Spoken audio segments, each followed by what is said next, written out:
Hi, everybody. This is Victor from Spoken Learning, and welcome to another session. Today, we're going to talk about the history of the Spanish language, which is, as you can imagine, is very big. But we're just going to talk about the beginning, like the first part, something just at the beginning, how is that it started, the whole thing.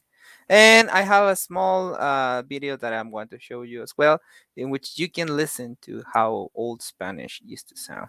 But before that, allow me to remind you that in Spoken Learning, we provide private Spanish lessons for children and adults, even if you don't know any Spanish at all, but also if you already have some experience and you want to take your skills to the next level. Remember that we're not tutors, we're professional teachers. You can always call our text 832-413-3166 in order to enroll, and that will be it for the entrance. Let's go with today's presentation.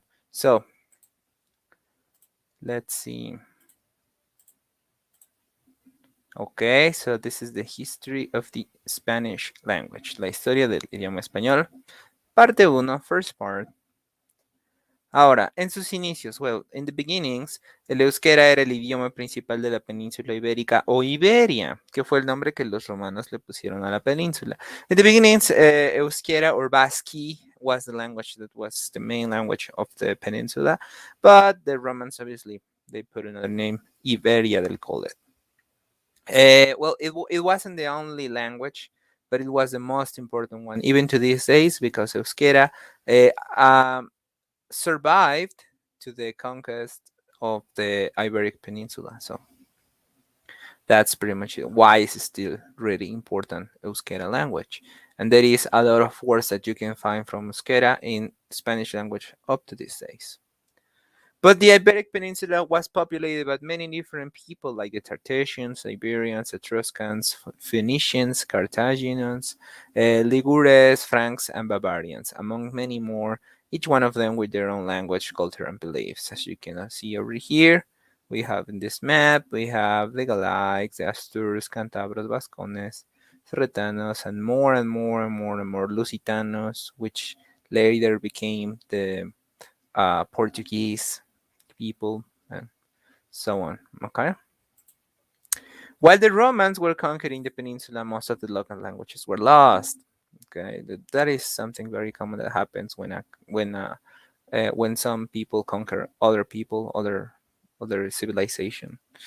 Most of the local languages were lost, with just a few words surviving and being included into today's Spanish, and standardizing the vulgar Latin mixed with what the local spoke saw the origin of the Castilian language known today as Spanish. This is pretty much the idea of how languages disappear.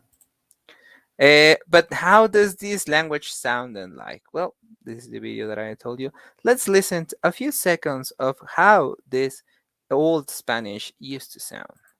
Te la conoces. Y dice: de los ojos tan fuerte mientras llorando, tornaba la cabeza, estaba los catando. Vio puertas abiertas, euzos sin cañados, alcándaras vacías, sin pies y sin mantos, y sin halcones y sin actores mudados. Sospiró mi Cid, que mucho había grandes cuidados. Habló mi Cid, bien y tan mesurado.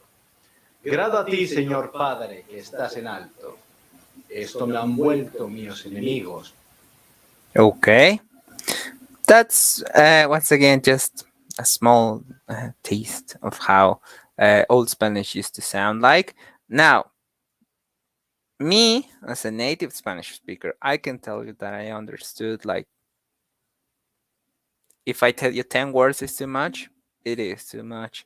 For me, this sounds similar, more similar to Portuguese, but at the same time, no, because it has Portuguese has like this sound, like you make like waves, like you were singing.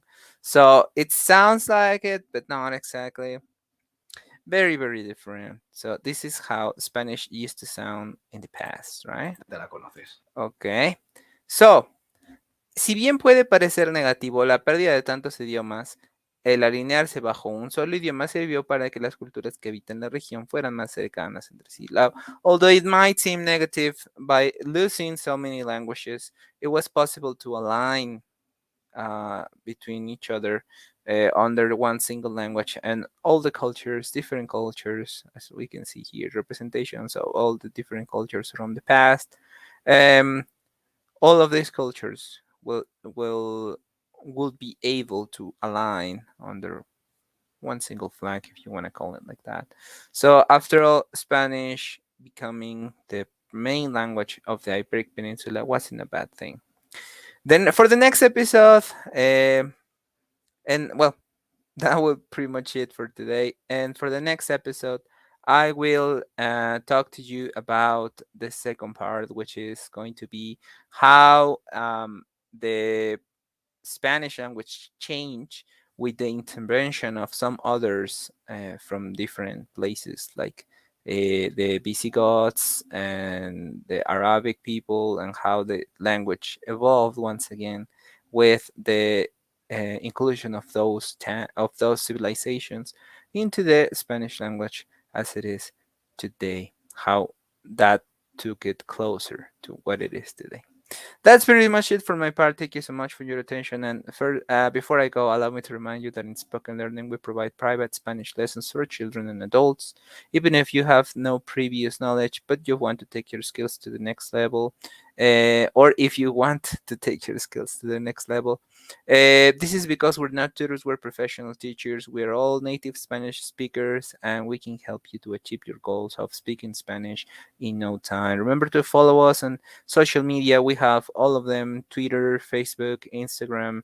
We have all of the social media, and don't forget that you can always call or text as well, 832-413-3166, in order to enroll. And I will see you next time. Thank you so much for your attention. Bye bye.